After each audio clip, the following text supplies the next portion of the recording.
9টা বাজিল দেখোন সেই 6টাতে এলাৰ্ম দিছিলোঁ ইটাহে সাৰ পালোঁ মল্লো দে আজি দেখোন গাঁৱৰ পৰা দেখোন মায়ে ভয়ে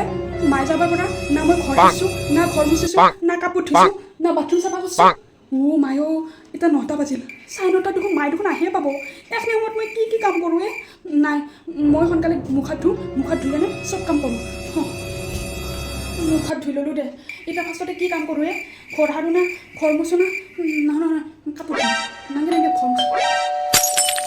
মায়ে দেখোন আহিয়ে পালাকে এই ৰাতিপুৱা কাই আহিব হা মায়ে দেখোন মাছ গৈছোঁ ন কিয়ে এনকে যে ভূত দেখা দি চাই আছা চকু দেখোন ফুলি আছে তোৰ ইটাই উঠছা নেকি 9:30 বাজিল হা হয় এনে কাম কৰি আছিলোঁ বাপ্পা এই গৰম মাহত আহি পালোঁ দে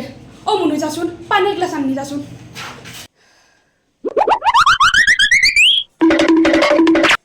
মা পানী হে ভগৱান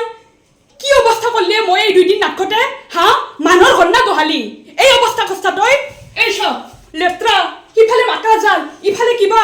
হা মই জৰে বস্তু দেখোন তাতে থৈ দিছা মা ৰচোন চাফা কৰিম নহয় ইমান হাল্লা কৰবা নাংগে দে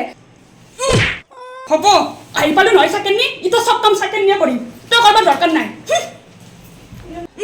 ডাইনিংখানত খালী বতৰ এই পানী পৰি আছে ইছৰাম ইমান লেত্ৰা কৰি থৈ দিছে নহয় সাধাৰণ ডাইনিংখানে তাই চাফা কৰা নাই